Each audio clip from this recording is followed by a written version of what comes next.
Om Namo Bhagavate Ramakrishna.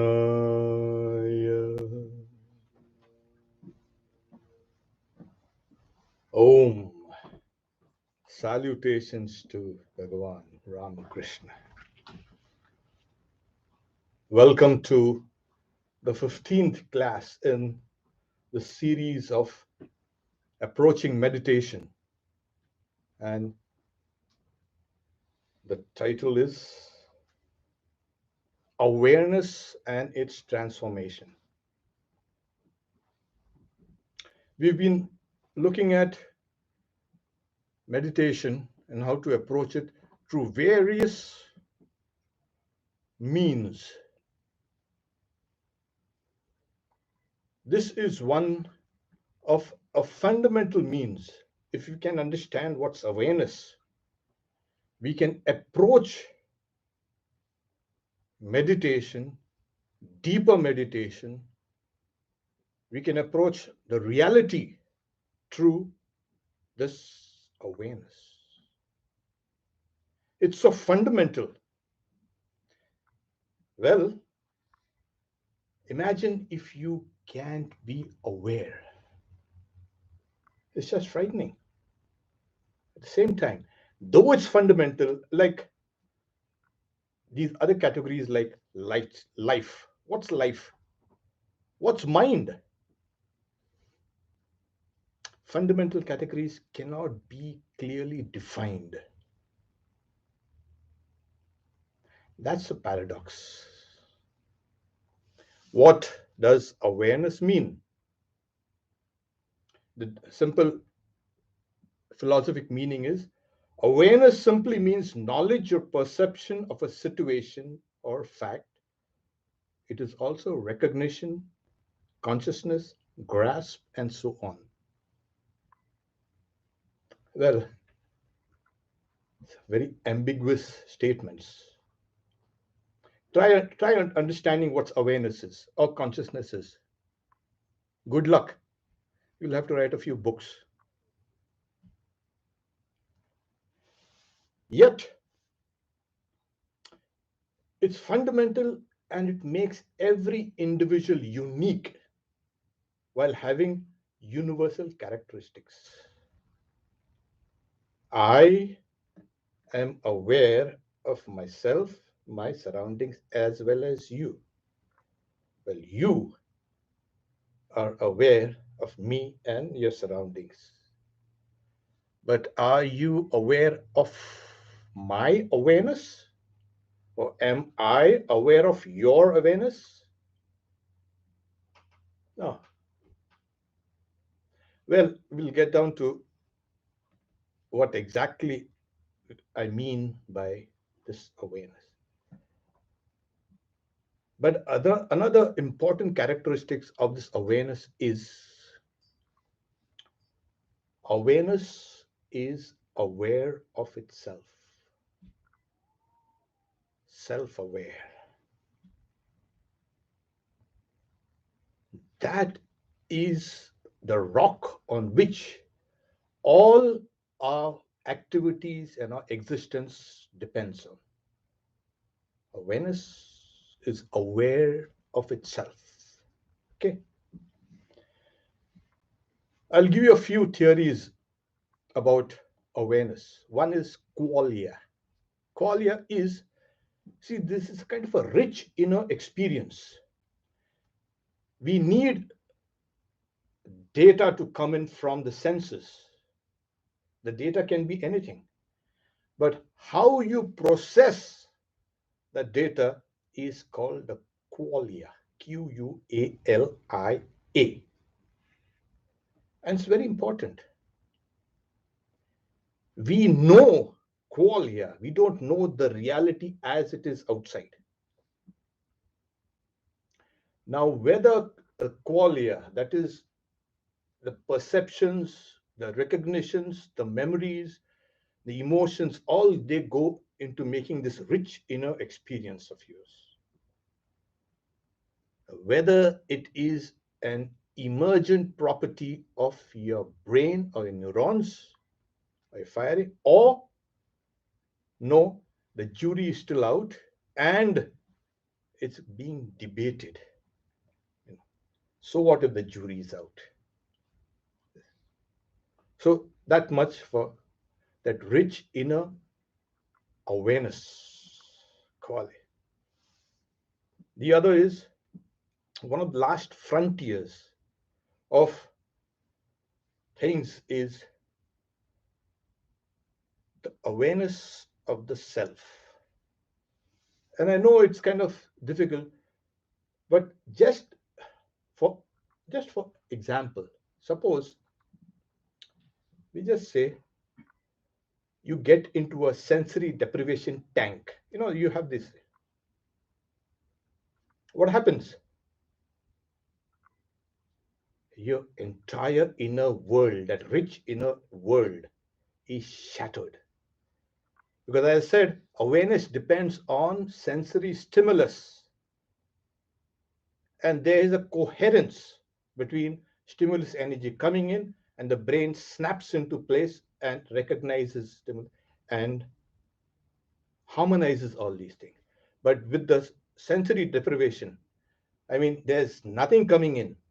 There's no sound, no taste, no touch, no smell, nothing. What happens?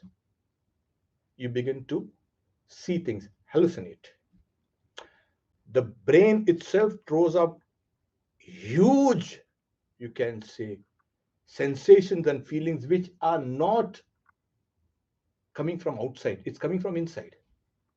And there's a panic, there's everything out there. But you need to try it, of course, if you haven't. I mean, those who really talk about the hard physical world and its material existence should know something like sensory deprivation. Your awareness gets shot to hell. Okay. Another thing is awareness gets transformed also by the use of psychedelics. And it's a sad thing that people think that psychedelics is associated with high states of consciousness or religion. Yes, there have been some cultures which used psychedelics. But to think that this is religion is simply stretching things a bit too far. In Vedanta and yoga, you need clarity. And in psychedelics, again, the neurons, they misfire. There's a time and space and the laws of causation, as it were, break down. It's a hallucinogenic state. So much for. We also have something called a sensory overload. And today's society is nothing but sensory overload. Things just kind of hit you and hit you hard and hit you continuously. Our brains and our bodies are not designed for sensory overload. And so we have dreams, kind of weird dreams at night. There's a sweating, there's a lot of loss of balance, loss of appetite, etc., etc. So here we are. Okay. Now, as I said, it's one of the last frontiers of knowing this fundamental reality. Another question that came up last time. The question was,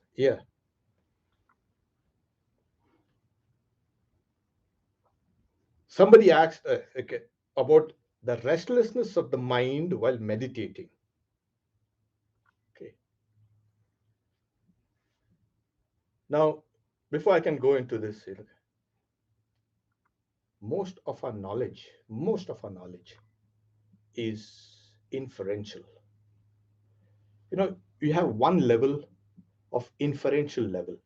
I see smoke on a hill and I infer there's fire. The next level is much deeper. Icons are used, in all the ancient cultures, especially in Egypt, hieroglyphics. An icon was used to symbolize something else, to denote something else. The third is use of symbolism. Now, symbolism is something culturally specific.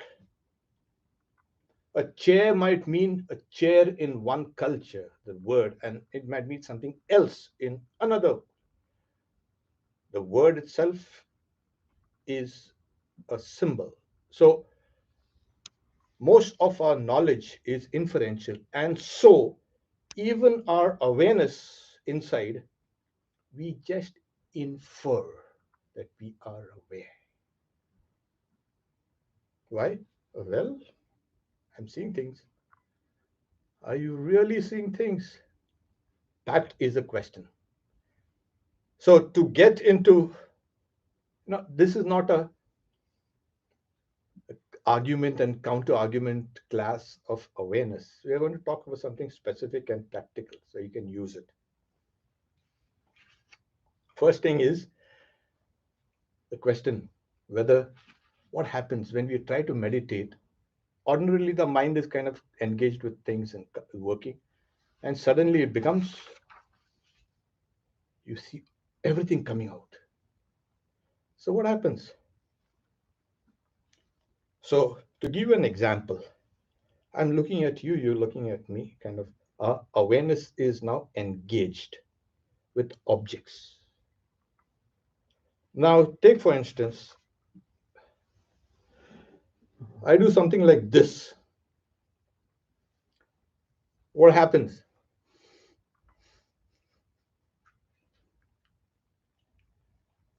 My awareness is, as it were, thrown back into itself, and I become more aware of my thoughts and feelings.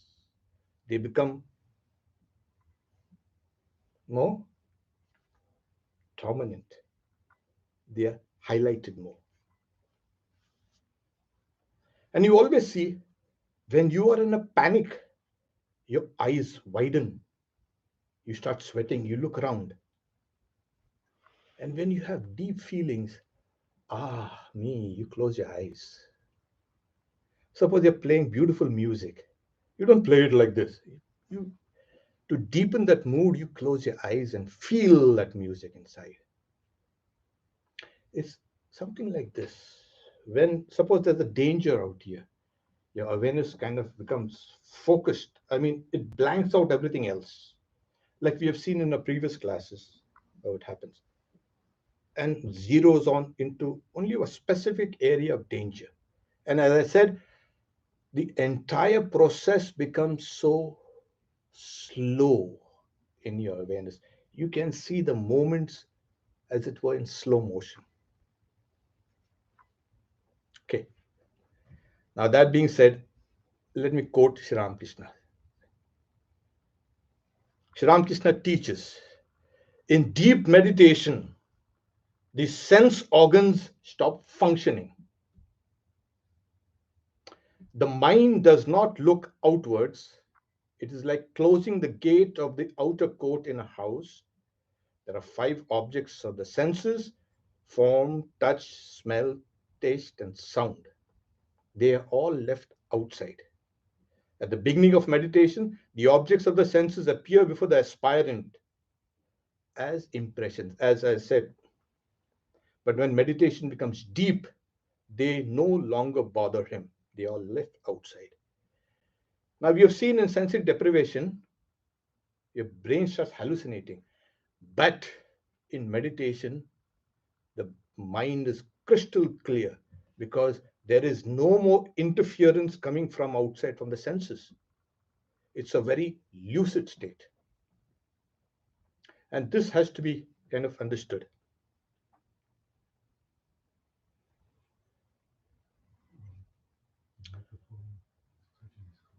So when you are like when you're sitting down to meditate, as you close your eyes, what happens is your awareness is thrown back into itself in a way. Your sense of touch and sound becomes heightened. The moment the eyes are closed, your other senses become dominant. You can hear a sound, even some like a doorbell, maybe 2 blocks away. Yeah, later on you'll be able to do that. But what I'm trying to get is the idea is as you sit down to meditate and you become still, perfectly still, no moving at all, that will reduce the other senses from going out. Your eyes are closed and everything is kind of quiet. So, this is the first. At that time, the awareness which is thrown in, you become aware of your body. Awareness becomes the body. And at that time, if you can do japa or do trataka or do meditation, what happens is this becomes enhanced. This meditation becomes enhanced. It becomes one with your breath. Awareness becomes your breath. And at that time, you will feel that awareness expanding. You will feel your breath no longer confined to just your body. You will feel that thing spilling over. You will feel at times enormous. You will feel as if you are breathing with the whole universe, that the whole universe is breathing through you. You will feel the life breath of the universe. As it matures, as you keep on practicing meditation, awareness becomes the mantra. You are repeating the mantra, and as you keep on repeating, the awareness becomes transformed into a mantra. That mantra will kind of reverberate in this space within, in that higher space, that expanded space. It will reverberate in such a way that it's a beautiful, sweet sound that we is just kind of it's beautiful.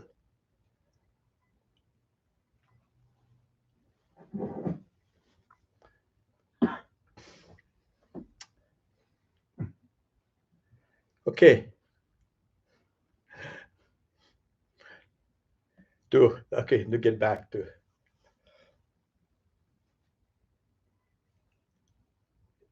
yeah, awareness has become mantra in that expanded space there.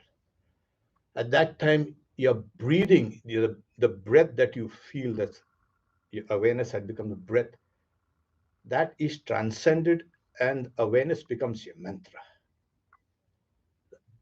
You will feel that mantra's vibrations or the sound reverberating all through your body. In every cell, you will feel awakened. That mantra awakens. The next thing, what happens is, as the mantra, you keep on, awareness becomes the mantra, then you will understand the deeper aspects of the mind.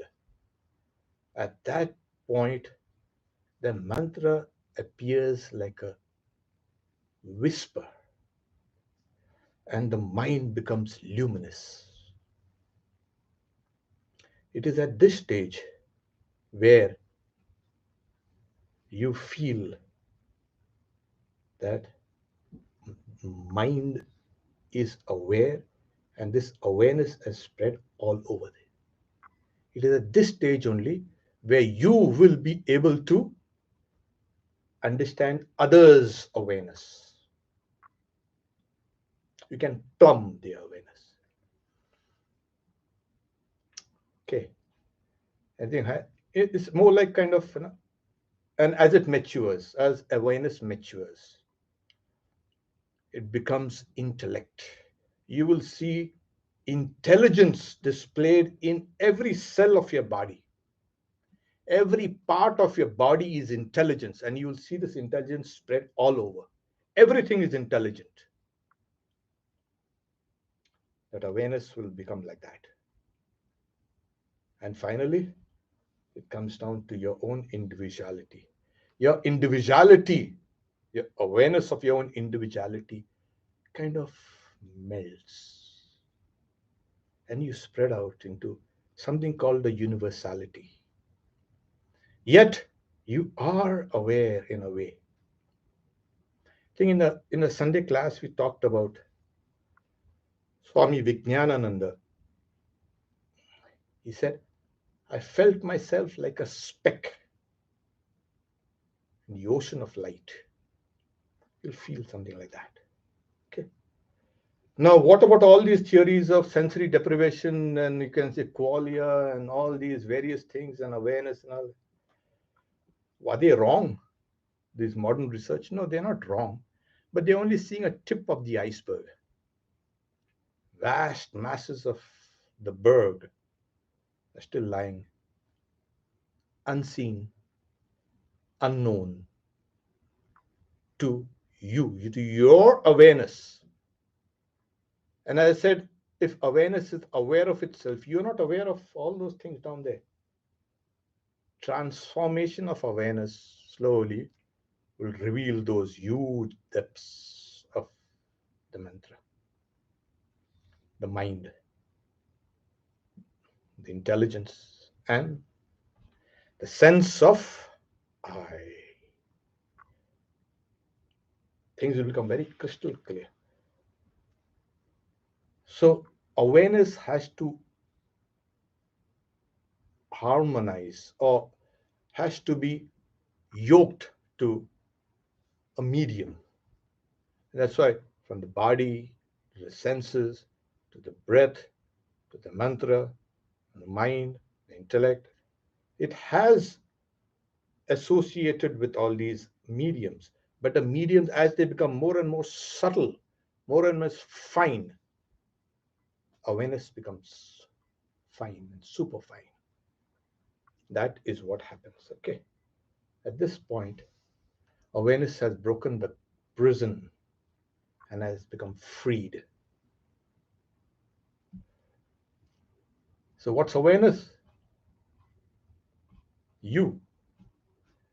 Me? Yeah. Now find it out for yourself. Go deeper and deeper and deeper. Okay. Do a kind of a small practice to get you into. And yeah, we generally use practice to highlight some of the teaching. So please sit down straight. Okay. Stretch your spine. Keep your neck firm. Keep your chin up.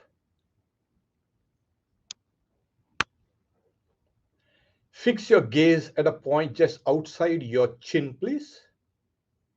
Don't close your eyes completely now. Keep your eyes focused on the point just outside your chin. Relax all your facial muscles.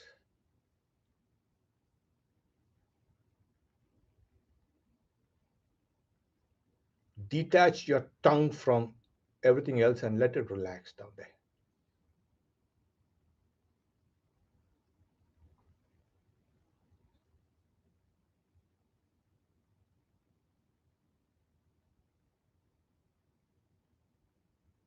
Now close your eyes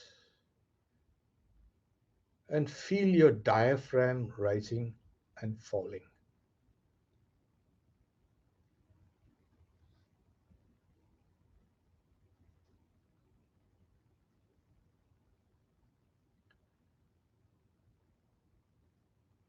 Now just feel your right palm, just your right palm. You can visualize it if you want to. Just visualize the right palm.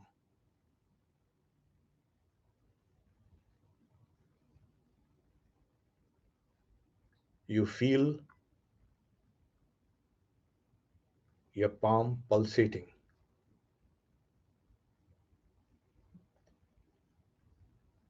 Now switch your awareness to your left palm. Drop the right palm, just your left palm.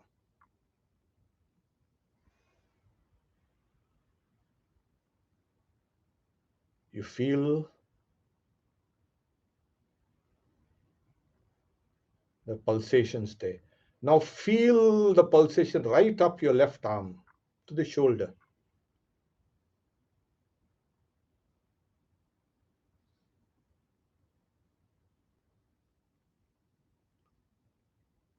Now feel equally the right palm and the pulsation in your right arm also. Feel both your arms pulsating.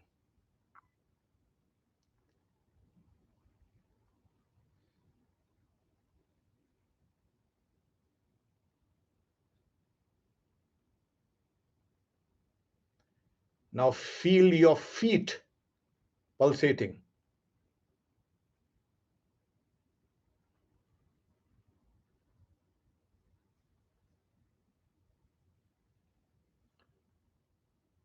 Now feel the pulsations in your throat as well.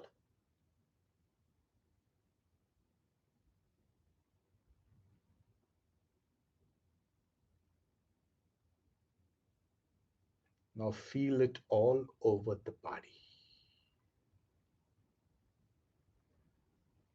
Awareness has become this.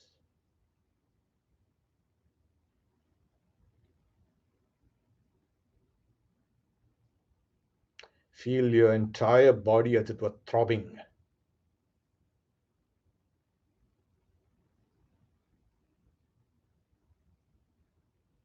Try to hear the sound, the lub dub.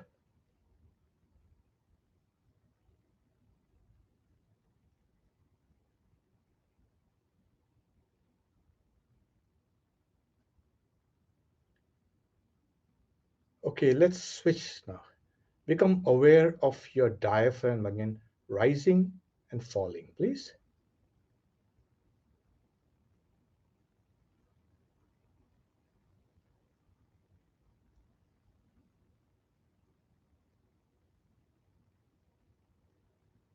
Become aware of your breath within your nostrils.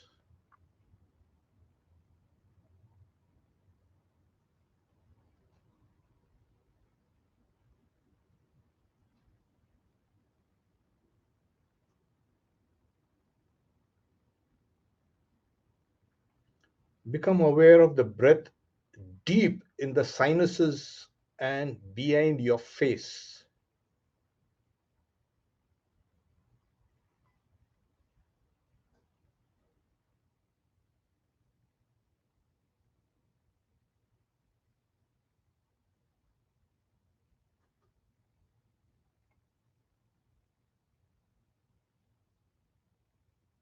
Silently articulate this sound after me.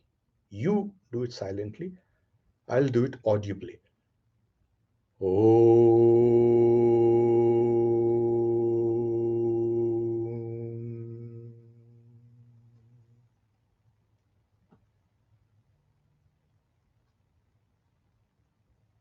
Om.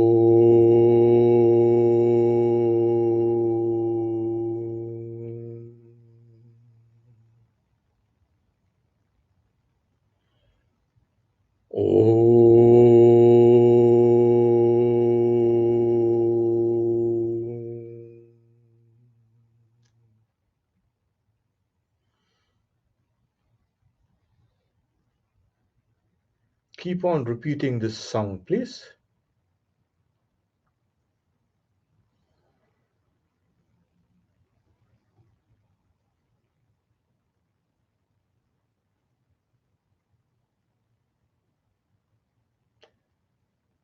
Now try to find out where the sound emerges and merges. Repeat the sound mentally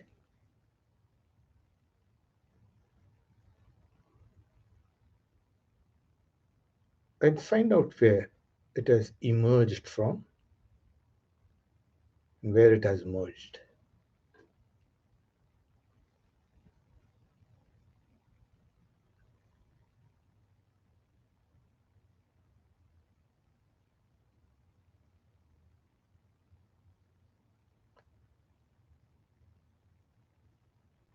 Okay, relax.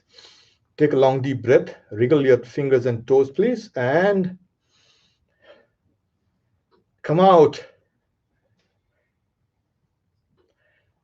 This far I can take you in. I don't know how, but you could see it for yourself that you can switch your awareness from one to another, one part to another. It's very easy. Why are you not doing that?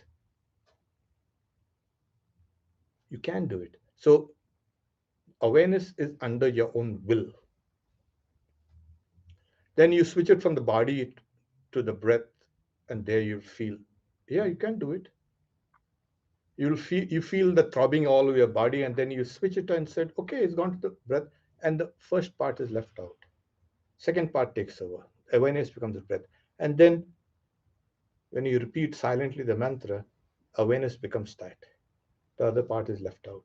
So you are kind of climbing higher and higher, or deeper and deeper inside. This is a tool. You use awareness to conquer the higher realms of awareness. This much for now. And very nice. And you have any questions here? You have. When you were saying the mantra was that the sound of your breath? Was it, or it sounded like once we were practicing was Om, or is it our actual mantra, or is it all of the above? Om is the root of every mantra.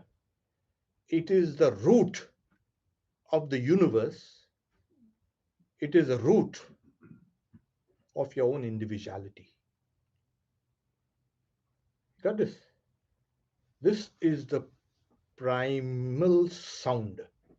This can be heard in the deepest meditations. Yogis and even some of our swamis have. They hear that sound. It's called the unstruck sound. You know, sound has to, two things have to come together. To Om is the unstruck sound in the universe. It is from where creation has emerged, stays, and then dissolves in it. Your individual consciousness emerges from it, the mantra also. So when you repeat a mantra perfectly, you're in tune, your individuality is in tune with the entire universe. And the mantra is a medium. Oh, it's one of these days we'll talk about this great symbol, this great meaning of this Om. Okay, so I think that's good. So it is Om, from Om emerges all sounds. All sounds. So this is the primal sound. It's in the deepest meditation. Swami Vivekananda also said, the roar of the cosmic motor. It is constantly creating things, the vibrations. Yeah. When we're with that Om, so does it get in the way, or is it helpful to kind of incorporate like the Mandukya Upanishad's idea of Oh, yeah. the waking, the sleep? Yeah. So think through that, or are the thoughts getting in the way? Thoughts are not giving in away. Okay. You are associating that sound with a particular aspect of reality. Waking, dream, deep sleep. I used creation, preservation, destruction. It's AUM. It is the alpha and the omega, in the middle of the zenith. So it is everything. So when you are chanting Om, you can associate that meaning with the waking and the dream and the deep sleep. This is done to understand consciousness, the waking consciousness, the dream consciousness, the deep sleep consciousness. And the Upanishad is very clear. The commentary is, it's not like and the fourth is a transcendent aspect of consciousness. And they are not like the four legs of a cow, separate. They are like a coin, kind of, in four parts. One merges into the next, and the next, the third, and the fourth. So it's circular.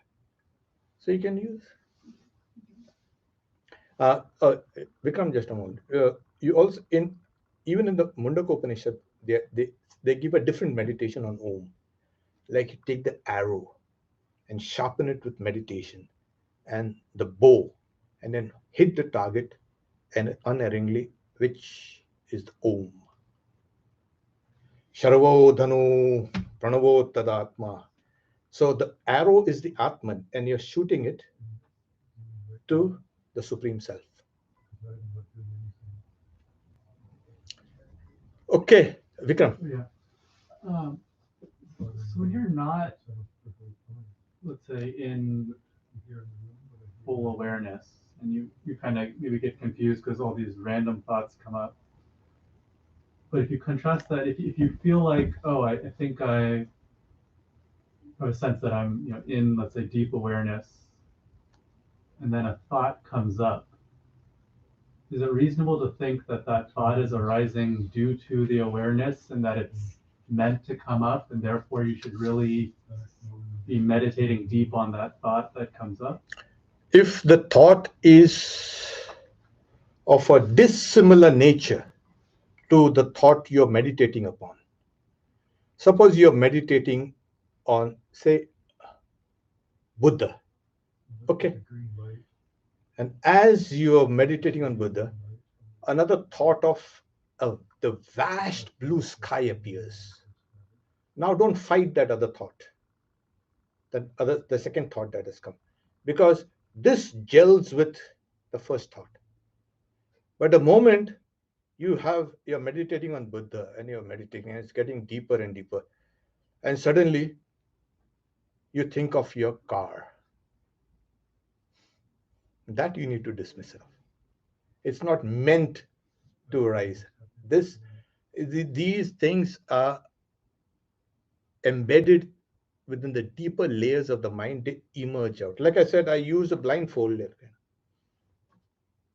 And then as it gets deeper, there are some structures in the mind that have not been dissolved by awareness. It persists, and then slowly those contrary thoughts to meditation go out, and then the similar thoughts form into a kind of a stream. And then there's only one thought. It flows over and over and over and over and over again. It appears, it's like the flowing river. The masses of water have passed, but you're seeing the river. It's not that same river. You don't see, they say you don't see the same river twice. You don't see the same world two times. It has changed. You don't see your mind two times the same, because consciousness, your awareness is changing. Okay. But as an example of that, I mean, I think it's similar, but so let's say it's a memory, but maybe it's slightly different, whereas before you had one perspective, which was your perspective. Yeah. But now it appears as sort of an totally different perspective. Oh yeah. Oh yeah. Memory. That happens as awareness becomes internalized deeper and deeper. That perception of this old idea of a particular thing has changed. When you're growing up with those toys. Do those toys now evoke that same emotional response that you had? No. You've matured, you've grown.